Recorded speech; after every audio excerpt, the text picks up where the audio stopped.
అందరికీ నమస్కారం. Welcome to my channel Jayashree women's fashion world.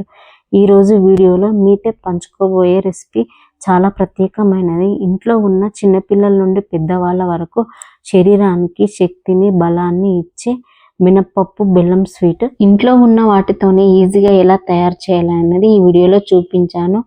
ఎక్కడ కూడా స్కిప్ చేయకుండా మొత్తం కూడా చూడండి, చాలా బాగా అర్థమవుతుంది.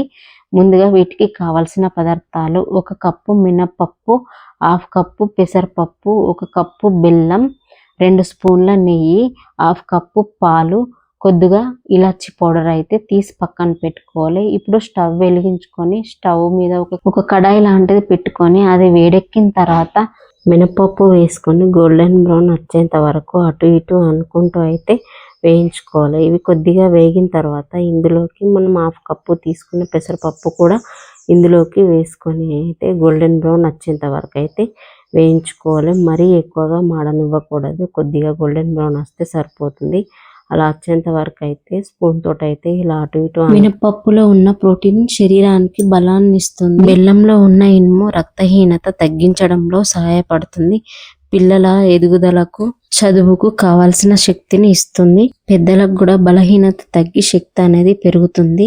ఇప్పుడు వీడియోలో కనిపిస్తున్నట్టుగా పప్పు మొత్తం కూడా ఇలా కొద్దిగా గోల్డెన్ బ్రౌన్ వచ్చేంత వరకు అయితే వేయించుకోవాలి. వేగిన తర్వాత ఇది మొత్తం కూడా చల్లారనివ్వాలి. ఇది చల్లారిన తర్వాత ఒక మిక్సీలోకి అయితే వేసుకొని పౌడర్ లాగా అయితే చేసుకోవాలి. మడి పౌడర్ లాగా కాకుండా కొద్దిగా కచ్చపచ్చగా అయితే చేసి అయితే ఇది పక్కన పెట్టుకోవాలి. చూడండి, వీడియోలో కనిపిస్తున్నట్టుగా ఇలా మిక్సీ పట్టుకొని అయితే పక్కన పెట్టుకోవాలి. ఇప్పుడు ఇది పక్కన పెట్టి ఇప్పుడు స్టవ్ వెలిగించుకొని స్టవ్ మీద ఒక కడాయి లాంటిది పెట్టి ఇప్పుడు మనం బెల్లం 1 కప్పు తీసుకున్నాం కదా, ఆ బెల్లం ఇందులోకి అయితే వేసుకొని అయితే కరిగించుకోవాలి. డైరెక్ట్ అలా కరిగించుకున్నా సరిపోతుంది, కావాలంటే కొద్దిగా వాటర్ వేసి కూడా కరిగించుకోవచ్చు.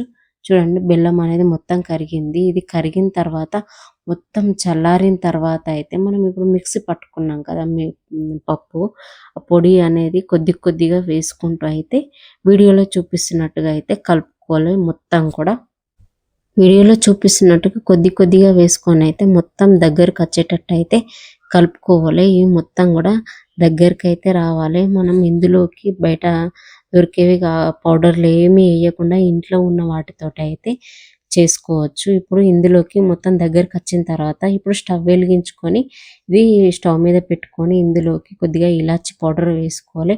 ఇలాచి పౌడర్ కూడా వేసి కలుపుకోవాలి. ఇందులోకి 2 స్పూన్ల నెయ్యి కూడా వేసుకోవాలి. ఇప్పుడు పిండి బెల్లం 2 మంచిగా కలిసినాయి కాబట్టి ఇప్పుడు ఇందులోకి పాలు అయితే వేసుకోవాలి. ఇలా పిండి కలిసిన తర్వాత పాలు వేసుకుంటే పాలు అనేటివి గడ్డ కట్టకుండా ఉంటాయి, చాలా బాగుంటాయి. అలాగే డైరెక్ట్గా మనం బెల్లంలో వేసుకుంటే అయితే బెల్లం స్వీట్కి అయితే పాలు అనేటివి గడ్డ కడతాయి. చూడండి, వీడియోలో చూపిస్తున్నట్టుగా అయితే ఇలా మొత్తం కూడా కలుపుకోవాలి. మొత్తం కూడా అంతా కూడా దగ్గరికి అయితే రానివ్వాలి. ఇలా స్పూన్ తోటి కలుపుతూనే ఉండాలి. ఇలా కలిపితే చాలా దగ్గరికి అయితే వస్తుంది. ఒక 10 నిమిషాల తర్వాత కావాలంటే ఇందులోకి కొద్దిగా నువ్వులు కూడా యాడ్ చేసుకుంటే చాలా బాగుంటుంది.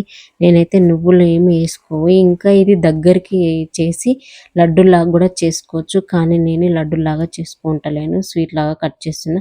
ఇప్పుడు ఒక గిన్నెకు నెయ్యి అనేది అప్లై చేసుకొని మనం ఇది దగ్గరికి వచ్చింది కదా, ఈ పిండి అనేది ఇందులోకి వేసుకోవాలి. వేసుకొని కొద్దిసేపు అయితే ఆరబెట్టుకోవాలి. 1 గంట సేపు ఆరబెట్టుకుంటే మనకు స్వీట్ లాగా వస్తుంది. తర్వాత పీసులాగా అయితే కట్ చేసుకోవచ్చు.